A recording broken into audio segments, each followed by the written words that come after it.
श्रोताओं नमस्कार। समसामयिक विषयों पर आधारित हमारे साप्ताहिक कार्यक्रम बातों बातों में के आज के अंक के साथ मैं विकल्प शुक्ला। श्रोताओं, हर वर्ष हमारे जो राष्ट्रीय पर्व हैं, चाहे वो स्वतंत्रता दिवस हो या गणतंत्र दिवस, उनमें स्कूल, कॉलेजों, शासकीय कार्यालयों के साथ ही सार्वजनिक संस्थानों और जो निजी संस्थान हैं उनमें भी हमारा राष्ट्रीय ध्वज तिरंगा फहराया जाता है। यह तिरंगा न सिर्फ हमारे देश की स्वतंत्रता का प्रतीक है, बल्कि यह हमारा राष्ट्रीय गौरव भी है। श्रोताओं, हमारे इस राष्ट्रीय ध्वज का इतिहास क्या है, इसकी परिकल्पना कैसे की गई, इसके जो 3 रंग हैं उनके क्या मायने और महत्व हैं, इसे फहराने का सही तरीका और प्रक्रिया क्या है, राष्ट्रीय ध्वज संहिता क्या है, इन्हीं सब बातों के बारे में विस्तार से जानकारी हासिल करने के लिए आज हमारे साथ हैं हमारे प्रदेश ही नहीं बल्कि देश के जाने माने सामाजिक और राजनीतिक विश्लेषक तथा छत्तीसगढ़ के पूर्व राज्य निर्वाचन आयुक्त डॉक्टर सुशील त्रिवेदी। डॉक्टर त्रिवेदी, आकाशवाणी समाचार के इस कार्यक्रम में हम आपका हार्दिक स्वागत करते हैं। जी नमस्कार। डॉक्टर त्रिवेदी, सबसे पहले हम यह जानना चाहेंगे कि जो हमारा राष्ट्रीय ध्वज तिरंगा है, इसका इतिहास क्या है और पहले पहल इसकी परिकल्पना कब की गई और ये कैसे अस्तित्व में आया? देखिए, ऐसा है कि जब भारत का स्वतंत्रता संग्राम हुआ 1857 में, जी, तभी मन में बात आई थी कि पूरे हिंदुस्तान के लिए एक झंडा होना चाहिए। जी, पर वो आंदोलन असमय समाप्त हो गया। जी, और सफल भी नहीं हो पाया। और उसके साथ ही वो धारणा चली गई कि हिंदुस्तान का अपना एक ध्वज होना चाहिए। जी, पर जैसे जैसे भारत में अंग्रेजी राज के समय स्वतंत्रता प्राप्त करने के लिए लोगों के मन में जागृति आई, एक नव जागरण की भावना 1857 पैदा हो गई थी। उसके साथ ही ये बात आई कि भारत का अपना एक झंडा होना चाहिए। और सबसे पहले 1904 में स्वामी विवेकानंद की शिष्या भगिनी निवेदिता ने इसे बनाया था, जो 1904 बना था और उसको 1906 को कलकत्ता के ग्रीन पार्क में, जिसको आजकल कोलकाता कहते हैं, वहां फहराया गया था। अच्छा, इस झंडे में 3 पट्टियां थी, लाल, पीले और हरे रंग की। जी, 36 पट्टियां थी। जी, ऊपर की हरी पट्टी में 8 कमल थे। अच्छा, और नीचे की लाल पट्टी में सूरज और चांद बनाए गए थे। जी, और बीच की जो पीली पट्टी थी, उस पीली पट्टी पर वंदे मातरम लिखा हुआ था। अच्छा, आप जानते हैं उस वक्त वंदे मातरम का क्या महत्व है? जी, फिर 1906 के बाद, जी, 1907 में, जी, मैडम कामा, हम जानते हैं कि जिनका भारतीय स्वतंत्रता संग्राम में बड़ा योगदान है, वो निर्वाचित थी और वहां पे कुछ और क्रांतिकारी निर्वाचित थे। जी, उन्होंने एक ध्वज बनाया। ये ध्वज, अच्छा, इन निर्वासित लोगों ने एक ध्वज बनाया।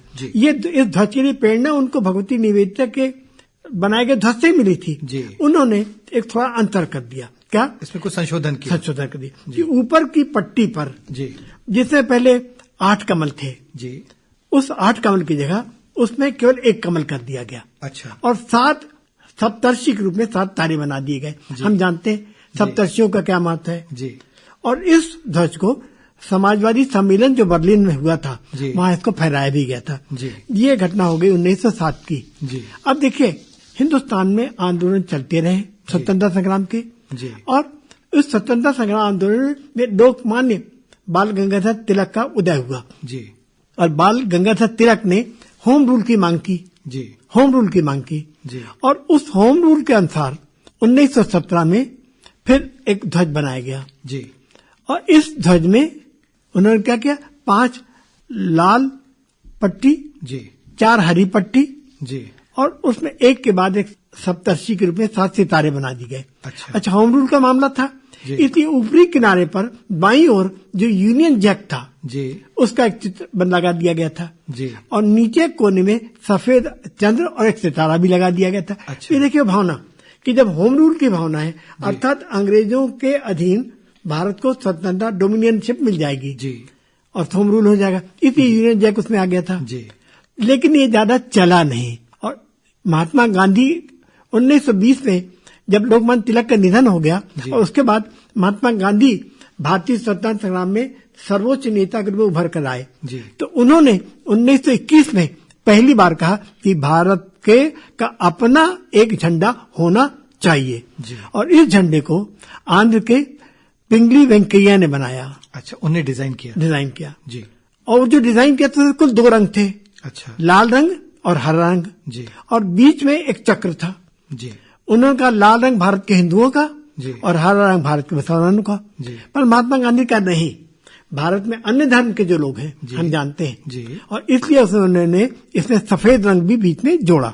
अच्छा। और इस तरीके से लाल रंग, हरा रंग और बीच में सफेद रंग, और जो उसने चक्र डाला था जी पिंगली वेंकैया ने, जी। महात्मा गांधी का नहीं, इसकी जगह चलता हुआ चरखा होना चाहिए। अच्छा। क्योंकि उनके लिए चलता हुआ चरखा भारत की आत्मनिर्भरता का और भारत के स्वदेशीपन का प्रतीक था। और ये फिर यही झंडा लगातार ऊपर केसरिया रंग, नीचे हरा रंग और बीच में सफेद रंग और उसमें चलता हुआ चरखा, ये झंडा लगातार चलता रहा। और 1931 में जी इस झंडे को पहली बार फहराया गया और बताया गया कि इसमें जो सफेद, केसरिया और हरे रंग है और चरखा है, इनका कोई सांप्रदायिक महत्व नहीं है, ये क्लियर कर दिया गया। अच्छा, पहले जब झंडा आया था तब इसको जो है धर्मों से जोड़कर उन रंगों लेकिन को बाद में क्या नहीं, ये अलग अलग झंडे, ये अलग अलग रूप में आएगा। और फिर चरखे की जगह और उसके बाद फिर जब 1947 में जी जब लगा कि भारत आजाद होने वाला है, भारत आजाद होने वाला है, तब संविधान सभा में आया कि ये तीनों रंग तो बने रहेंगे और बीच में लेकिन जो चरखा है उसकी जगह सम्राट अशोक का जो स्तंभ है उसमें जो धर्म चक्र बना हुआ है उस धर्म चक्र को स्थापित कर दिया गया।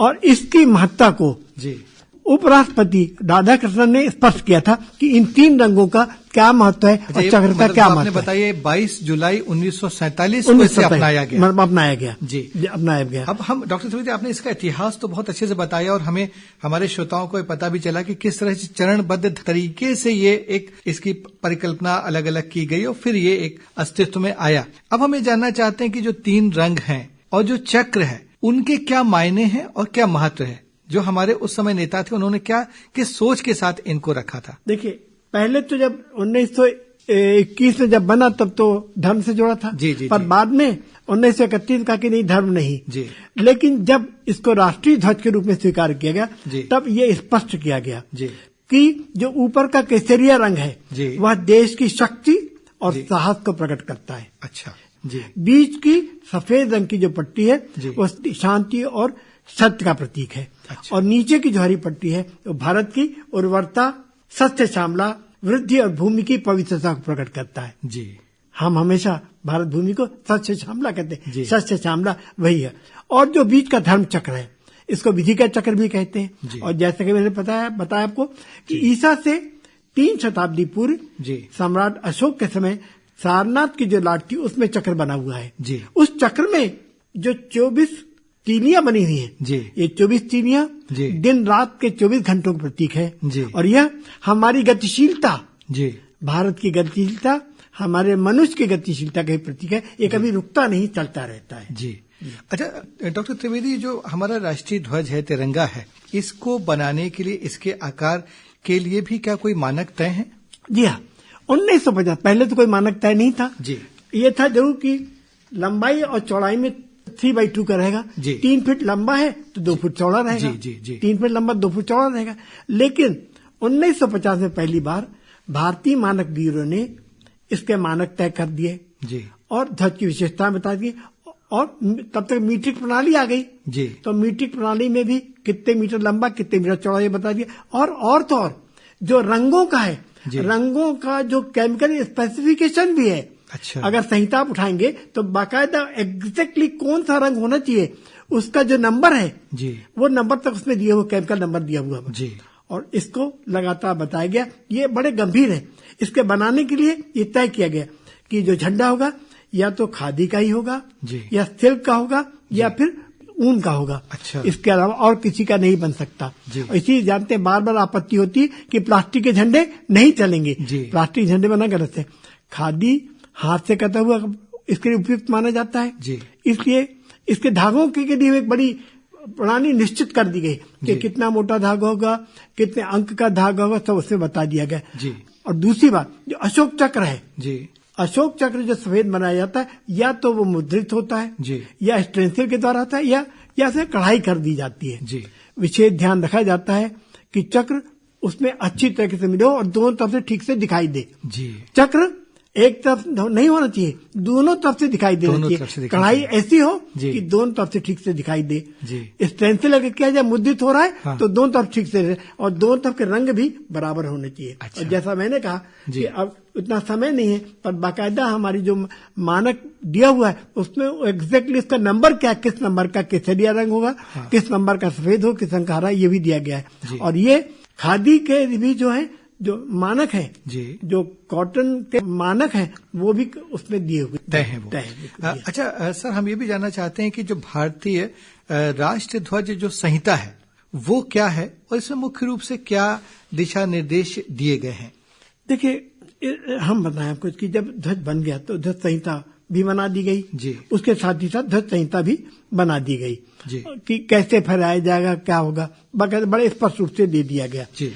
और इसमें मैं बात को पहले बोल देता हूँ जी, जो बड़ी महत्वपूर्ण, जिसका कि आपने भी उल्लेख किया जी, कि 2002 के पहले जी झंडे को फहराने का अधिकार निश्चित लोगों को ही था। अच्छा। और केवल विशेष अवसर पर ही आम आदमी उसको अपने घर में फहरा सकता था जी। पर 2002 में जी भारत की जो ध्वज संहिता है उसमें परिवर्तन किया गया। हर भारत के नागरिक को भारत के झंडे का सम्मान करना चाहिए, मर्यादा करना चाहिए, इसलिए अधिकार होना चाहिए। और इस आधार पर 26 जनवरी 2002 को भारतीय ध्वज संहिता में परिवर्तन किया गया और आम जनता को वर्ष के सभी दिन झंडा फहराने की अनुमति मिल गई। अच्छा। पर झंडा फहराने की अनुमति मिल गई, लेकिन झंडे की जो संहिता है उस संहिता के अनुसार उसका पालन करना जरूरी है। भारत कभी फहरा सकता है, सब कुछ कर सकता है। तो जो ध्वज संहिता है जी 2002 में फिर उसको जो नई संहिता आ गई जी, उसके 3 हिस्से हैं। पहले संहिता के पहले हिस्से में तो ध्वज का वर्णन है कि ध्वज कैसा होगा, किस प्रकार बना होगा वो है जी। और जो दूसरा हिस्सा है उसमें जनता के द्वारा, निजी संगठनों के द्वारा, शैक्षिक संस्थानों के द्वारा, अन्य लोगों के द्वारा राष्ट्रीय ध्वज के प्रदर्शन के में बताया गया है जी। और तीसरे में केंद्रीय और राज्य सरकारों और उनके अधिकरणों के द्वारा झंडे कैसे फहराया जाएगा इसका विवरण दिया गया है जी। और इसके संबंध में जानना चाहिए कि जो शैक्षिक संस्थान है जी वहां पर ध्वज फहराया जाएगा, निजी संगठनों में ध्वज फहरा सकते हैं जी। और नई संहिता अनुसार हमने कहा निजी नागरिक और परिसर फहरा सकते हैं, मतलब निजी परिसरों में भी फहराया जा सकता है। किंतु जी किसी सांप्रदायिक लाभ के लिए पर्दे के रूप में या वस्त्र के रूप में इसका उपयोग नहीं हो सकता है। अच्छा। और आमतौर पर सभी मौसम में सूर्योदय से सूर्यास्त तक ही फहराया जाएगा जी। और ध्वज को कभी भी जमीन में पानी से स्पर्श नहीं करना चाहिए जी। और इसे कभी भी आजू बाजू नहीं करना चाहिए, हमेशा ऊपर ही सबसे ऊपर लगाना चाहिए जी। भारतीय कानून के अनुसार ध्वज को हमेशा गरिमा, निष्ठा और सम्मान। सर, मैं उसमें आऊंगा, मतलब ये तो हमारी चर्चा बहुत अच्छी चल रही है और इस चर्चा को हम अपने अगले अंक में भी जारी रखेंगे। तो श्रोताओं, अभी आपने सुना कि किस तरह से जो है हमारा जो राष्ट्रीय ध्वज तिरंगा है इसका इतिहास आपने जाना, किस तरह से अस्तित्व में आया और इसके जो 3 रंग हैं, जो इसमें सम्राट अशोक का जो धर्म चक्र है उसका क्या महत्व है, क्या मायने हैं, ये सब हमने जाना। डॉक्टर सुशील त्रिवेदी ने हम सबको बड़े विस्तार से इस बारे में जानकारी दी। इस चर्चा को हम अगले अंक में भी जारी रखेंगे। आज अब हम आपसे विदा लेते हैं। नमस्कार।